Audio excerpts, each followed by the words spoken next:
son dos personajes que están hartos de la situación del paro que hay, de los desahucios, de la situación de corruptos, de corruptelas, de ladrones, de mangantes, de injusticia. Y entonces, como vista que tienen mucho tiempo, pues entonces se dedican a tomar la justicia por su mano y van allí a donde pueden impartir su justicia, claro. Una justicia tomada por su mano. Con eso no voy a desvelar más. Robada trata de todo este asunto que ha salido a la luz desde hace ya unas semanas. Ahora mismo está muy en boga actualmente en Telecinco, que han estado sacando la serie y varios casos reales de los niños robados desde los años 78, 80, 85. Y trata de la vida de una... Es más, se mezcla con ficción, es para Antena 3 y en principio es una serie de 8 capítulos que puede ser que se extiendan a 15 y hago de la mujer de un ginecólogo malo. ¿Por qué? Porque no tenía más remedio, yo no lo elegí.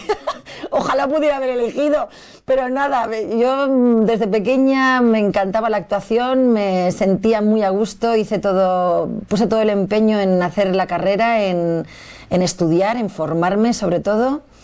Y bueno, luego tuve una oportunidad en la vida que fue que me derivó a Madrid y en Madrid fuimos allí además con un montaje teatral de la Compañía del Temple, el Picasso Adora la Mar, con el que se ganó un Max aquí en Aragón, también estoy muy contenta con ello. Y de ahí surgió cosas en televisión y ya pues llevo afincada en Madrid como 11 años. Y bueno, eso es vocacional, eso se lleva en la sangre y la lucha estará siempre ahí paso a paso. Bueno, el teatro es el origen. Yo estuve trabajando toda mi primera etapa, porque aquí no había apenas televisión, en Aragón, sigue habiendo muy poco de ficción, y en aquella época pues empecé con el teatro y estuve pues como 15, 20 años haciendo teatro. Entonces el teatro es un poco donde uno se reencuentra como profesional. Y la televisión es otro medio que es mucho más rápido, que es más dinámico, que hay que aprender también. Y es también muy divertido, son dos medios totalmente distintos y a mí me gustan los dos. Es un proceso donde se hace un análisis brutal del personaje, donde se hacen muchos ensayos, donde la búsqueda es mucho más lenta, más cuidadosa en el sentido de que tienes más tiempo.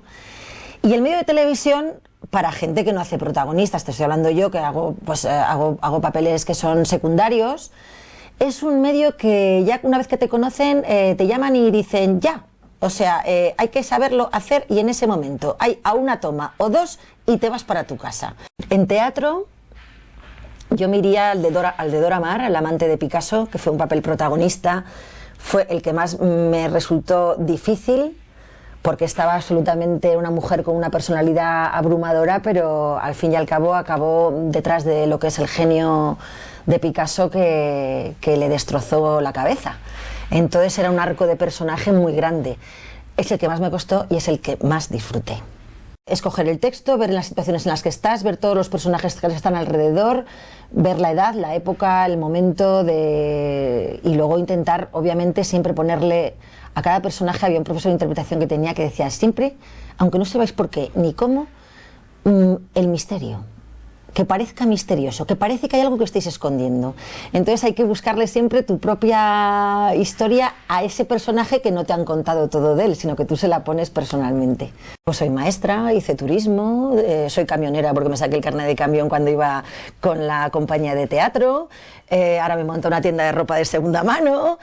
Hay que tener una actitud ante la vida, que eso sí que los actores lo tenemos, que como nunca en la vida hemos tenido un trabajo fijo, esto de la crisis nos afecta obviamente y muchísimo, pero no en el sentido de decir pierdes un trabajo que tienes durante toda tu vida, todos los meses del año con tu paga extra y tu mes de vacaciones. No, aquí nunca ha pasado eso, aquí ha sonado el teléfono o no ha sonado. Es que no se puede ir al cine, que es un robo a mano armada ahora mismo el cine.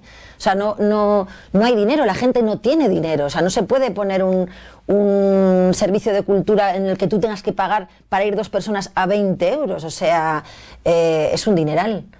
No puede ser, o sea, hay que bajarlo. Están cerrando salas de cine, las salas de cine no tienen público tampoco y ahora mismo menos, entonces algo hay que hacer.